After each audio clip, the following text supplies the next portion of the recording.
Olá, meus amigos, tudo bem com vocês? Novamente, a história da magia por Eliphas Levi. Tem um compilado de livros aqui, agora estamos no livro 3, certo? Que fala sobre Cristo, fala sobre o diabo, Zoroastro, o anticristo, Simão o Mago. Escuta uma coisa, é importante o seu like, ok? Então dá o like, dá o joinha para fortalecer, belezura? E coloca nos comentários o que é que você achou dessa aula.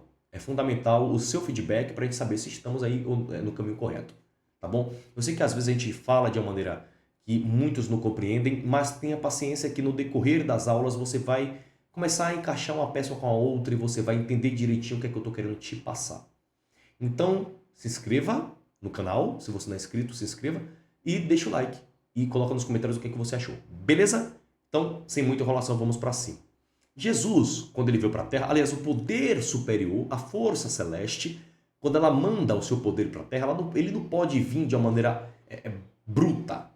Ele vem de uma maneira lapidada e fina. Então, Cristo é uma centelha do poder que veio cumprir uma missão aqui na Terra.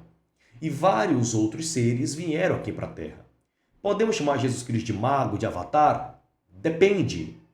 Depende. A maneira mais correta de se, sabe, de utilizar e falar sobre Jesus Cristo é levando as pessoas à compreensão de que ele é o poder superior encarnado. Imagina só, ele cospe no barro, coloca no olho de uma pessoa e o que estava podre, o que estava doente, o que estava sem movimento voltava a funcionar. Com a palavra dele, o vento mudava, os mares mudavam. As pessoas que não conseguiam andar, que nasciam com problemas, conseguiam se recuperar. Entende? Curas e mais curas, milagres e mais milagres. Pessoas que estavam endemoniadas foram libertas pelo poder dele. Então é algo que vai além de uma ancestralidade. É algo que é extremamente incompreensível. Não tem como compreender de fato. E é para ser assim mesmo. E as pessoas não compreenderam Jesus e não compreenderam tantos outros, como São João Batista, Genoveva e tantas outras pessoas. Não compreenderam. Mas com o passar do tempo, conforme a consciência coletiva foi mudando, o conhecimento coletivo, a frequência do mundo foi mudando, as pessoas começaram a enxergar de maneira diferente. Certo? Até porque precisou Jesus morrer para ele ser reconhecido, mas muitos já o reconheceram antes mesmo de morrer. Isso inclui, claro, os apóstolos. Mas se você quer chamá-lo de mago, de arcano maior, ou sei lá o que, fica à vontade, ou de príncipe da galáxia, ou sei lá, é um direito seu. Lembre sempre que a verdade é uma só, mas a minha opinião é minha opinião, e a razão é uma só também. Você tem a sua opinião, eu tenho a minha, mas a razão é uma só. Então, o que é que acontece? Começam a acusar Jesus de que ele estava operando aqueles milagres, né, através do poder de Belzebu. É até importante falar sobre essa entidade aqui, porque tem gente que vai e lê ali o livro de São Cipriano, Capa Preta, e vê a reza da Cabra Preta Milagrosa, que fala sobre a invocação de três entidades: Caifás, Ferrabras e Barrabás. Aí a pessoa fala, Cabra Preta Milagrosa, que pelo monte subiu e tal, não sei o quê. Aí acende a vela preta, vai na encruzilhada, faz um ritual tosco sem entendimento, não entende sobre magia cerimonial, nunca leu nada sobre Trimurti, sobre Eliphas Levi, sobre magia indiana, nunca estudou nada sobre tritêmios, sobre papos, não sabe nada sobre Goécia, não sabe nada sobre nada. Quem dera soubesse um pouquinho sobre Quimbanda, Umbanda e Candomblé, um pouquinho sobre os três ali, para pelo menos ter um entendimento espiritual, entende? Não que nessas religiões exista a prática do mal. A prática do mal depende da pessoa. A religião, o objetivo da religião é o quê? É religar o homem a Deus, ao poder celeste, ao poder superior. As pessoas que acabam depravando a religião pegam o conhecimento puro e verdadeiro que está ali dentro e converte a algo telúrico, maligno. Entende? Então, acusaram Jesus Cristo disso, porque viam coisas mirabolantes. Aí, olha só que interessante, né? Falavam que ele estava usando de forças ocultas, de modo ilegítimo, e Levi ele explica que na mentalidade da época, qualquer milagre era visto como gesto mágico. Não era qualquer gesto não, tá? Alguns gestos, certo? Mas a gente compreende o autor. Ele seguiu uma carreira eclesiástica e tal, por isso que eu digo, olha, tem que examinar o que o autor fala. Não é pegar tudo que o autor fala e levar como uma verdade absoluta. A verdade é uma só, a verdade é Cristo Jesus, ok. Eu respeito isso aí. Mas a gente não pode colocar o autor como o pináculo da sabedoria. Né? Tem que olhar direitinho, estudar direitinho, saber o que ele está querendo trazer ali. Então veja, ou vinha de Deus, ou vinha do príncipe dos demônios. O Evangelho responde dizendo que um reino dividido contra si mesmo não subsiste. E aí realmente, né? Jesus ele fala, olha, você não pode adorar a dois senhores, ou há de amar a um, ou há de odiar o outro e tal. E isso aqui de fato é a verdade. Então, o que significa de fato a alta magia? Ele traz Jesus Cristo, logo em seguida ele fala sobre a alta magia. Então, o que seria de fato a alta magia? Seria uma vontade santificada, uma vontade santa, uma vontade pura, em querer ter a prática do bem como algo em que eu vou insistir em praticar. A prática consciente do bem, com a vontade verdadeira, eu fazendo porque quero e não por obrigação. Entende? É diferente, por exemplo, da feitiçaria. Então, o que para os fariseus é feitiçaria, para Levi é alta magia. Tá? Então, o que para os fariseus é feitiçaria, para Levi é o quê? É alta magia. Vamos ler aqui direitinho, olha só que interessante. Então, o que para os fariseus é feitiçaria, para Levi é alta magia, santificada. A vontade perfeita unida à vontade divina. Lembrando que a vontade perfeita é a mesma vontade divina. Então não tem por que trazer essa dualidade aqui. Okay? A vontade perfeita unida à vontade divina. A vontade divina, ela é perfeita, ela é como tem que ser. Ok? Assim, Cristo não destrói o antigo saber dos magos. Tanto é que Jesus ele falou, não penseis que vim, né, destruir aquilo que aprendeste com os antigos profetas e tal. Claro que ele fala bem assim, ó, não vim para destruir, mas para cumpri-los. Né? Pois em verdade vos digo até que o céu e a terra passem, nem um jota ou um tio seu me tirar da lei, sem que tudo seja cumprido. Qualquer que, pois, violar qualquer um desses mais pequenos mandamentos sem ensiná-los aos homens, será chamado de menor no reino do céu.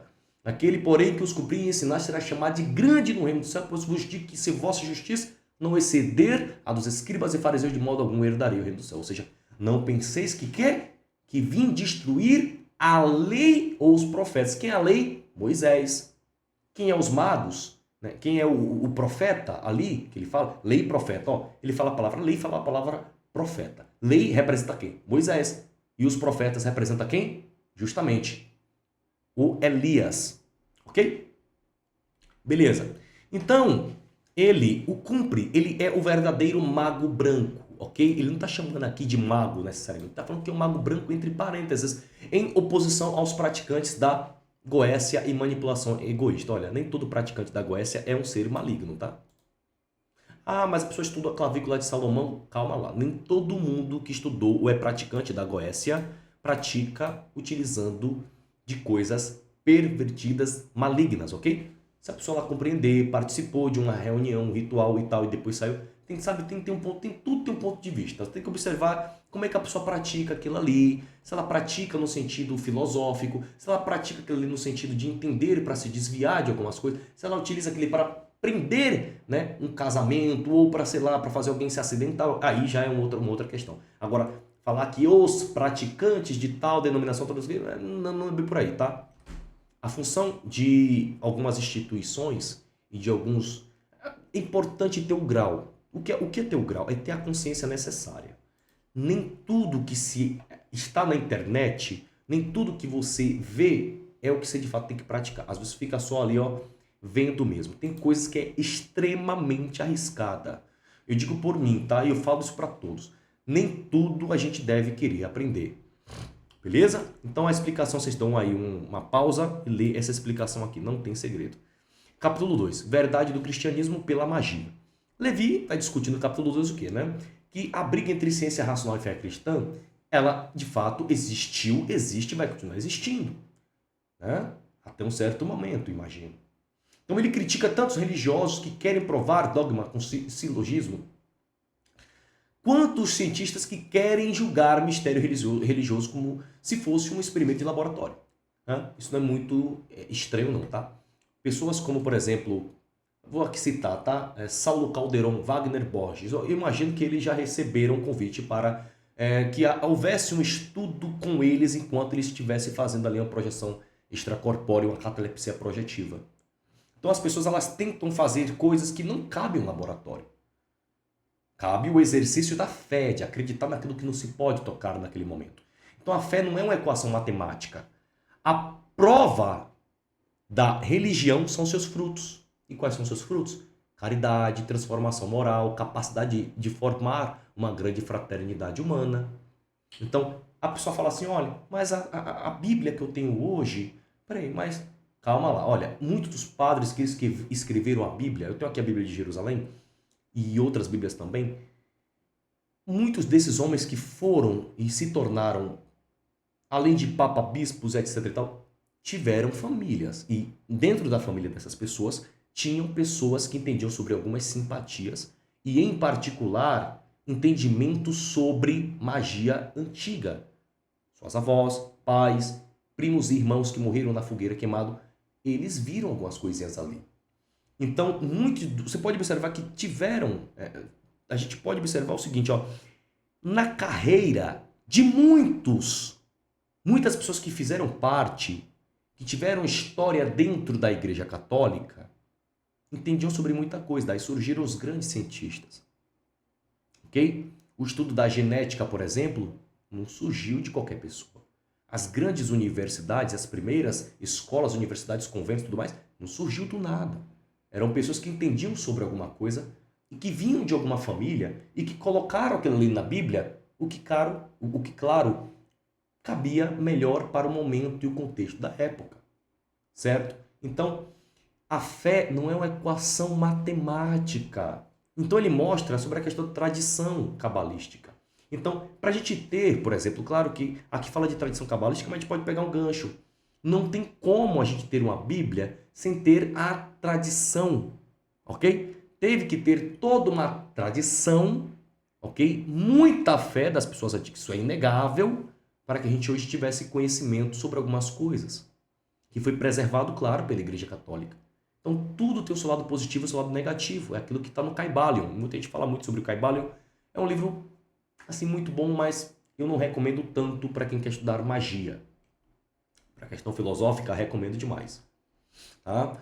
Então, tradição cabalística e a magia antiga prepararam o terreno para o cristianismo.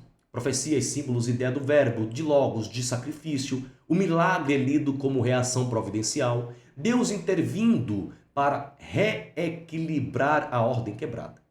Exatamente o que a magia buscava. Então, o cristianismo seria o que então? É a realização viva da velha ciência dos magos. A síntese entre natureza e símbolo e graça. Símbolo e graça. Ou seja, a velha ciência dos magos. A velha ciência dos magos não é somente de antes de Cristo e a gente pensa lá em Alexandre o Grande, sei lá, Júlio César e os, sei lá, os incas, os maias e não sei quem. Cara, pelo amor de Deus, observa bem. Ele está aqui falando sobre o conhecimento pré-diluviano, de antes de Noé.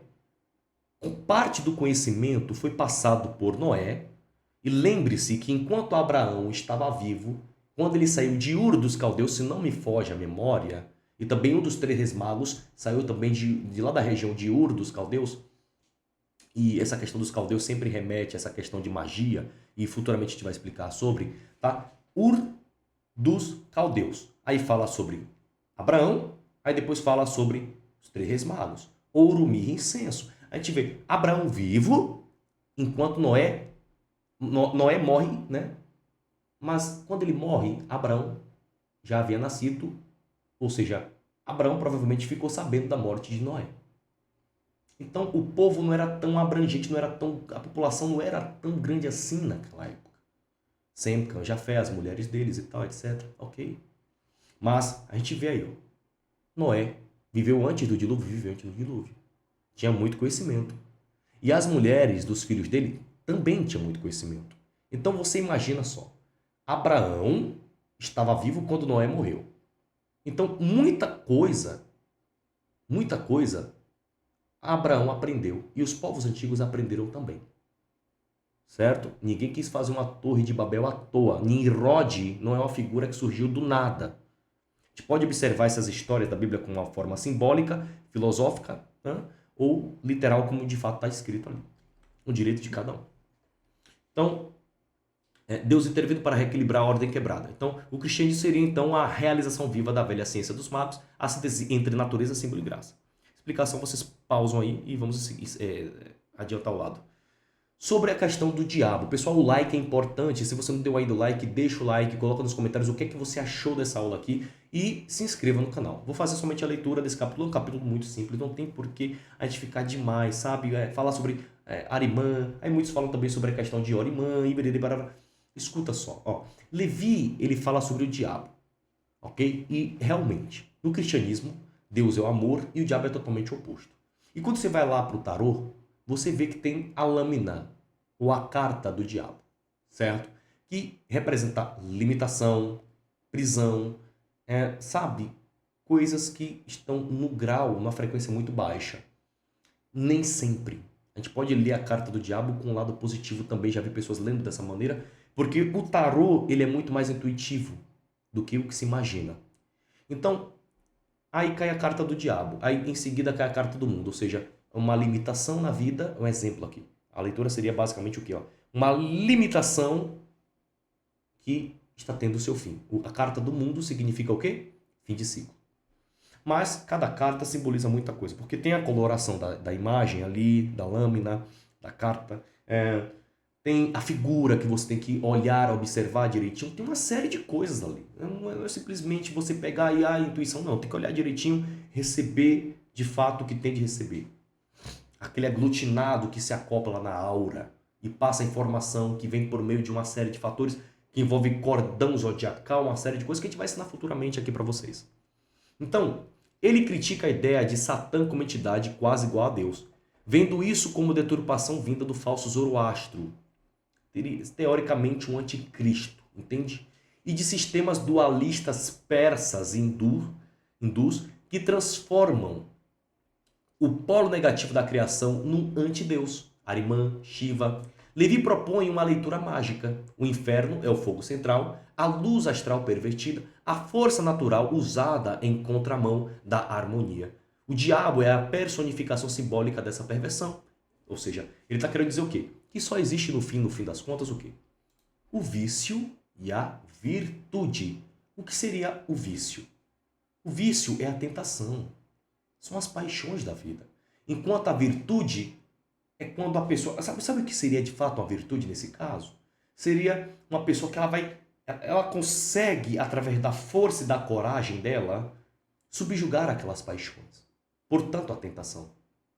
Então, teoricamente, o fogo central, a luz astral pervertida, a força natural usada em contramão da harmonia.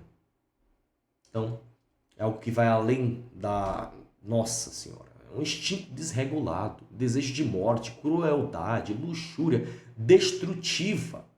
Cada grande vício gera um demônio, imagem sombria de uma força divina desviada. Então é importante a gente saber disso porque essa imagem ela tem uma forte relação sobre isso. Veja, por que a gente vê essas imagens em alguns livros antigos, né?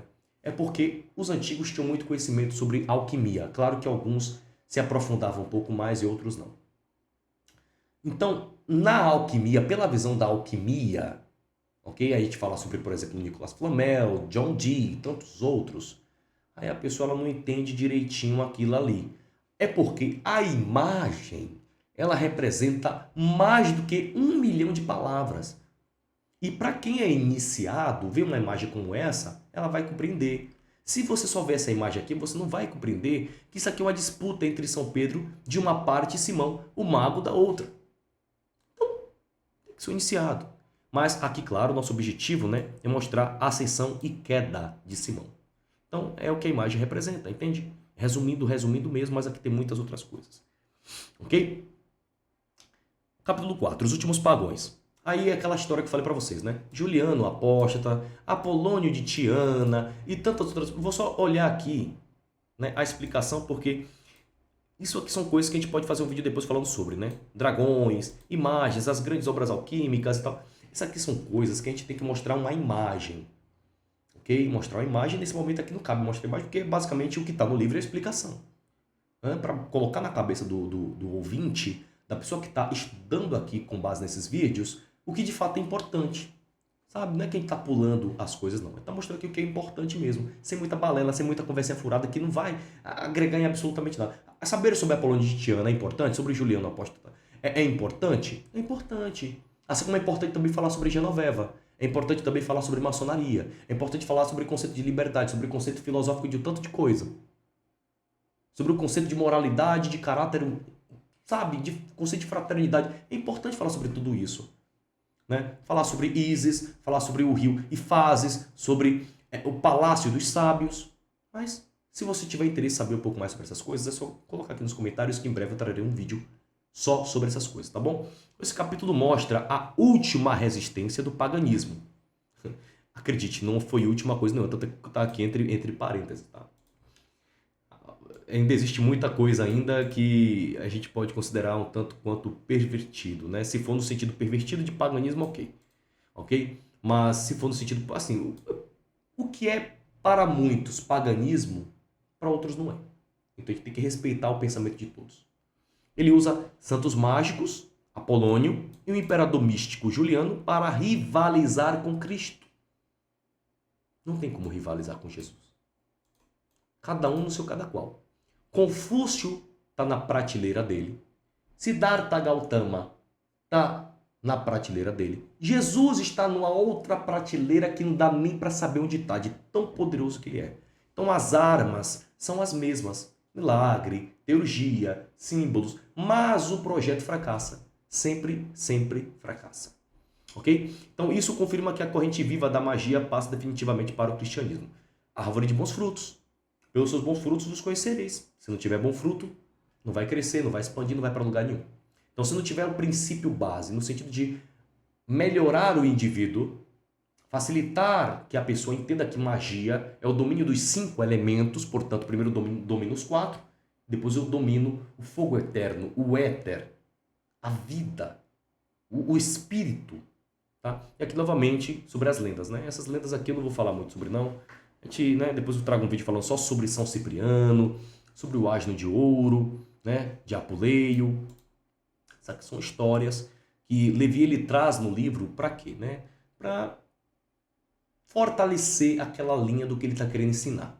Tá? Então Levi ele mostra que as grandes lendas não são mentiras religiosas. Então essas lendas aqui, ele fala principalmente no capítulo 5 e também em outros momentos do livro, são histórias que cabem não somente para o contexto da época, mas também para servir de exemplo para o iniciado. Ok? Então, as parábolas mágicas, histórias que guardavam chaves da iniciação, São Cipriano, Apuleio, Psique, Ísis, tudo isso é usado para ensinar em forma de conto o caminho da queda, das provas e da regeneração da alma em Cristo. Não significa que essas histórias sejam mentira. Pelo contrário, não significa isso. Não significa isso. É a mesma coisa que chega aqui para você aqui, olha. Aquelas parábolas de Jesus eram de fato parábolas? Você estava lá? Você perguntou isso para Jesus? Então tem que observar direitinho. Será que aquilo ali que Jesus falou naquelas histórias realmente não aconteceu? Porque a Terra é muito antiga. A Terra é muito antiga. E só quem sabe quantos anos a Terra tem é o próprio Jesus. Entende?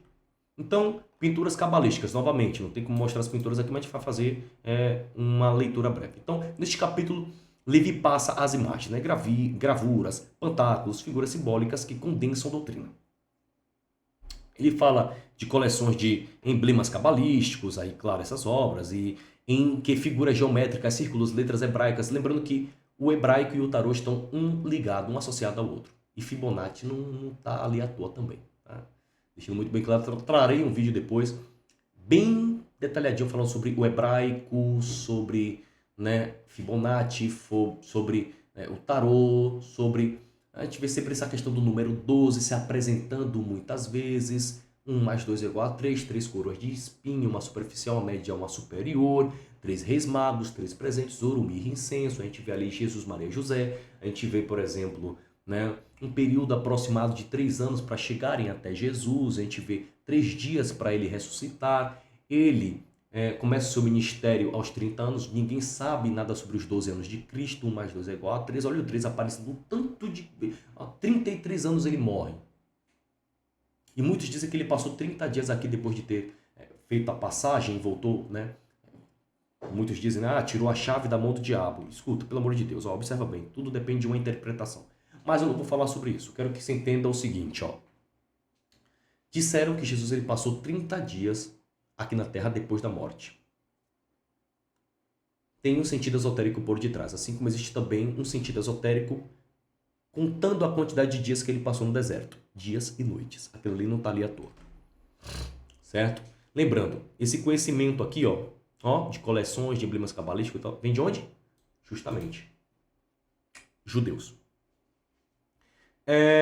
Então, para representar virtudes, vícios, anjos, demônios, igreja, mundo, mostra também como certos talismãs cristãos como o Etiridion, atribuído ao Papa Leão III, misturam orações com caracteres ocultos, tornando-se chaves de proteção e concentração mental. Então não basta apenas você ter um talismã, você tem que ter uma concentração mental para com aquele talismã. Você tem que consagrar aquele talismã, você tem que ungir aquele talismã. Você vai utilizar um tetragramaton, para que vai servir aquilo? Você vai utilizar uma pulseira de hematita, você vai utilizar um colar de turmalina negra. Peraí, mas você sabe a hora de cada pedra, a hora de cada cor, você sabe a hora de cada planeta? Tu tem um entendimento sobre essas coisas? Porque é importante. Importante. Então o capítulo ele ensina que na tradição de Levi, imagem é uma coisa séria. Tá? É um instrumento mágico. Instrumento mágico. Um quadro cabalístico funciona como um mapa da alma e do universo. Ele educa o olhar, a imaginação e a fé ao mesmo tempo, ligando o fiel às grandes verdades invisíveis. Justamente. Então, os filósofos da Escola de Alexandria. Por fim, Levi, ele apresenta a Escola de Alexandria como uma grande tentativa de unir filosofia grega, religiões antigas e o cristianismo nascente. Ele fala sobre Amônio, Sacas, Plotino e tantos outros, né? Próclo. Ele fala também sobre, obviamente, Hipátia. Muita gente fala sobre essa filósofa, inclusive pagã, sábia e pura, assassinada em meio a conflitos religiosos. Muita gente associa Santa Luzia a Hipátia, eu não sei porquê, mas ok, se for no sentido de pureza, não tem problema. Muito também associam ela também a Teresa d'Ávila. Assassinada por meio de conflitos religiosos, ela simboliza a nobreza do pensamento antigo, que poderia ter se batizado sem violência. Depois apresenta Sinésio de Cirene, lembrando que muita gente também associa Sinésio de Cirene a Simão de Cirene ou Simão Cirineu. Mas, veja bem, uma coisa é uma coisa, outra coisa. Discípulo de Hipátia que se torna bispo. Lembra que eu falei lá atrás? Ou seja, um discípulo de Hipátia e também membros da família de tantos outros que eram considerados hereges, se tornaram o quê? Membros da Igreja Católica. Mas continua filósofo, defendendo que a verdade deve ser velada ao povo em parábolas, porque a maioria não suporta a luz plena, ou seja, não suporta o conhecimento verdadeiro. Então Levi conclui falando que o pseudo-Dionísio, o Areopagita, né, cujo escritos sobre hierarquia angélicas e estrutura do cosmo cristão unem diretamente a tradição mística alexandrina com a ortodoxia da igreja, como uma ponte final entre a antiga iniciação e fé cristã, obviamente. Aí aqui vocês pausam, tá certo? E aí a gente vai explicar direitinho uma coisa fundamental. Vamos lá. A pessoa pega e lê um livro como esse daqui, e aí Levi ele fala sobre a questão do iniciado, e ele fala também sobre uma outra coisa fundamental, que é sobre a questão de luz plena, em forma de parábola, ou seja, muito do que está aqui, você precisa de uma pessoa como eu, por exemplo, para interpretar, ler para você poder entender. Porque tem muita coisa aqui que não é somente numa leitura, 3 leituras, 5 leituras que você vai compreender isso aqui, ok? Justamente por isso que terá, muito em breve, uma área para membros, para explicar um pouco mais aquela questão do detalhe, que às vezes falta num vídeo como esse de 30 minutos, entende? Mas eu admito e falo para vocês, olha, muito do que eu falei aqui cabe bem dentro do livro 3. Tudo que eu falei do livro 2 cabe muito bem, ok? É tudo muito proveitoso. Se você ouvir, ver esse vídeo algumas vezes, você vai perceber que isso é muito útil e vai ser de grande valia para práticas mágicas no futuro, ok? Seja você se você quiser seguir uma linha mais voltada para a questão, por exemplo, do martinismo ou da teurgia ou sei lá o que, a escolha é tua. Ah, mas você está falando de teurgia e martinismo. Quem pegou, pegou. Tem coisa que a gente tem que falar assim, é como Eliphas Levi falou, sobre a questão da luz plena, o conhecimento pleno. Nem todo mundo vai pegar o que está ali, ok? Nem todo mundo vai pegar o que eu estou querendo dizer aqui. Isso é super compreensível. Ah, mas você falou isso aqui, eu não entendi bem porque você disse isso. Calma lá. Conforme for passando os vídeos, você vai compreender direitinho. Deixa o like, não esquece de se inscrever e coloca nos comentários o que é que você achou dessa aula. Muito obrigado pela sua presença.